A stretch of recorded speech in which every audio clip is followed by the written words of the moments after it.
This is BBC Money Daily, your bite-sized snapshot of what's going on in business and beyond. Ahead, they say when China sneezes, Africa catches a cold. We explore how the slowing of Beijing's economy will affect the continent. Also, what's in a website address, why the .Africa domain is struggling for recognition within the continent. Plus, grab a cup of joe. We'll take you to the so-called birthplace of coffee to follow the money. We are coming to you from Nairobi. Let's do this.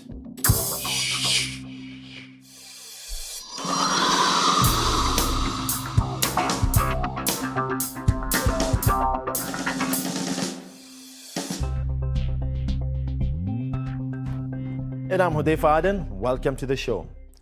China's forecast for economic growth could slow to 6% this year, down from a target of around 6.5% last year. But why should we care? Beijing is the #1 trading partner for many African countries, and a slowdown in China translates into slowing demand for many commodities, including copper, gold, and oil. Research by the World Bank suggests that by 2030, an average 1% annual slowdown of China's GDP is expected to result in a 1.1% GDP decline in sub-Saharan Africa. 5 countries expected to be hit the hardest are Angola, Sudan, Congo-Brazzaville, Equatorial Guinea, and the Democratic Republic of Congo.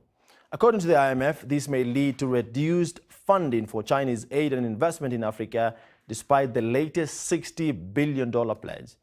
Zipi Mucheke is a financial analyst. I asked her what China's slowdown means for the continent.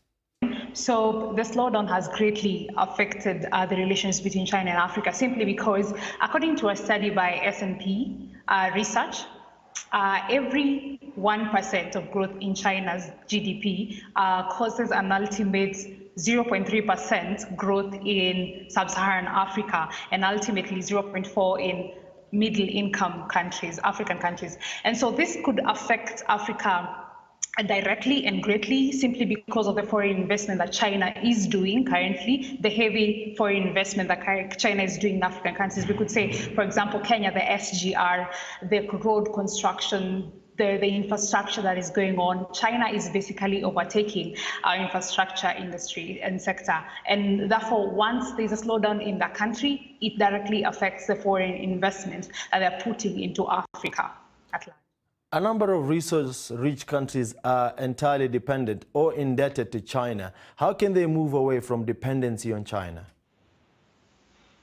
The one thing is accountability of our domestic income. So, for example, our taxes, our incomes are coming from the various investment that the government in African countries are doing. And so a great accountability and being intentional about what we are doing as Africa and how we want to develop our countries is the most key thing, because we could have all these things, but without accountability from our leaders and the government, then we tend to borrow because we do not have enough. Is there any alternative means for which African countries can raise the funds to invest in the heavy mega infrastructure projects that have continuously been undertaken by China? Yes, the one basic concept that is currently going on is exchange trade for aid. So, for example, if we have been relying on other countries or foreign aid, what can we do to exchange that for trade? How can we sit down together and say, so we want to trade this, and in place of that, we want this back, and not just keep on getting as a country aids from other countries. And so African countries need to come at a point where they sit on the table and they say, we want trade and not aid. And so if we are giving you this, we expect you to take this from us. So if we're giving you coffee, you're giving us something else, so that it's equal and it balances the equation in the long run. Let's now cover what else business is buzzing about. Telecommunication company MTN has posted 10% growth in revenue due to strong data and fintech over the year 2018. The CEO Rob Shatter has also announced the sale of their stake in Botswana service provider Mascom to Econet Zimbabwe for $300 million. And operations at Africa's 4th busiest airport are back to normal following a one-day strike by aviation workers. Staff at Nairobi's Jomo Kenyatta International Airport protested a proposal to have loss-making Kenya Airways run the airport. The strike caused delays and disrupted travel. Zimbabwe's central bank governor has denied fixing the exchange rate of the country's new transitional RTGS currency and said the market would decide its value. Reuters reports that some worry that the bank does not want a further devaluation.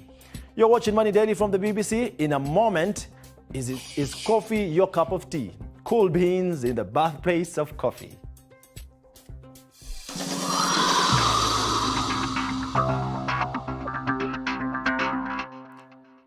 Just how African can your company be online? Imagine owning the website address www.yourbusiness.africa. That was the intention of the African Union when it launched the .africa continental top-level domain in 2018. They wanted Africans to have their own unique identifier and to bring Africa together as one united internet community. ABSA, which is formerly known as Barclays in Africa, was among the first companies to change to absa.africa, according to news outlet IL. ABSA expressed a few concerns. They said network servers around the world are not supportive to .africa businesses.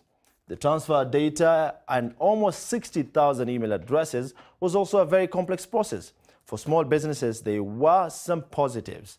The traditional domain space is a bit more expensive. While a website .africa domain would cost about $4, a traditional website would cost over $9. And let's bring our Bees 100 for their expertise. We asked them whether they would change their business domain to .africa. These are their responses.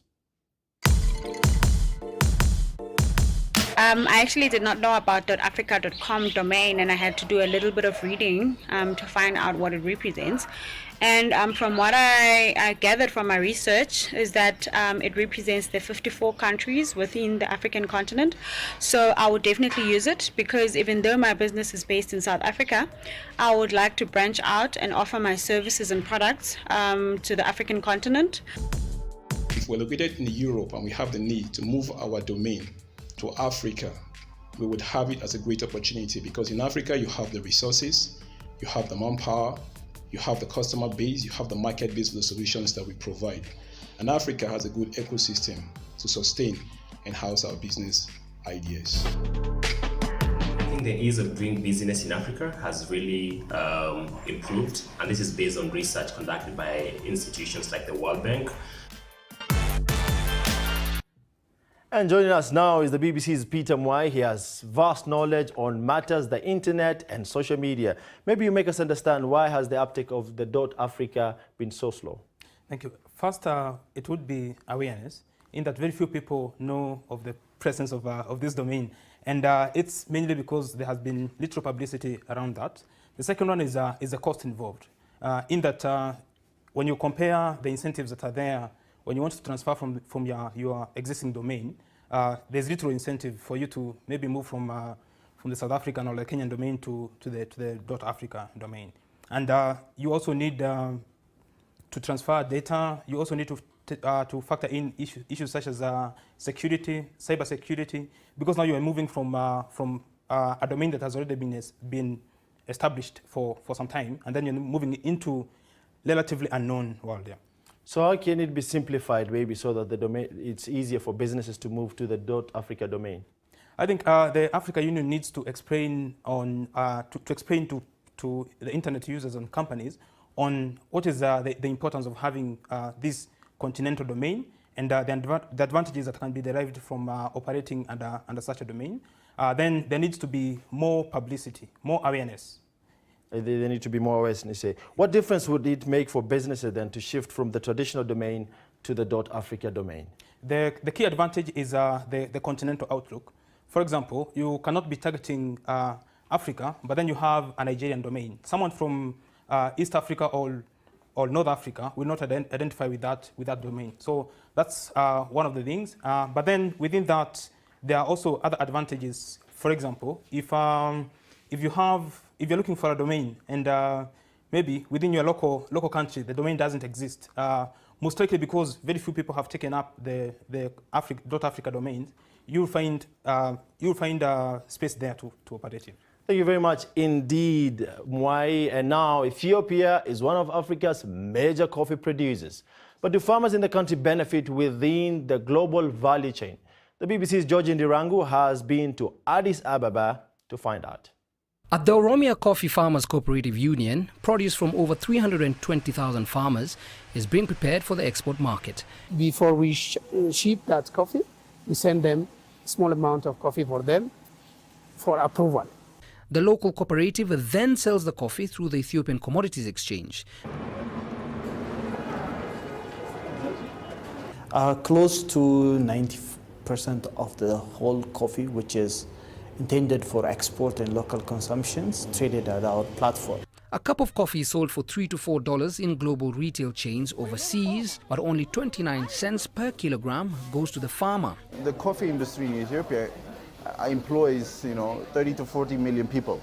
That's not just farmers. There are traders, there are logistical men, So, prices really break down throughout, the process.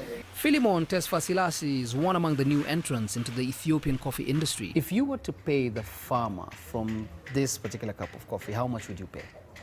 I have zero connections with the farmers. If we move all this chain in between, and if they allow me pay directly to the farmers, and if what I'm paying today goes straight to the farmers, that's pretty much enough. Everything kind of structured based on the farmer. Pull them out?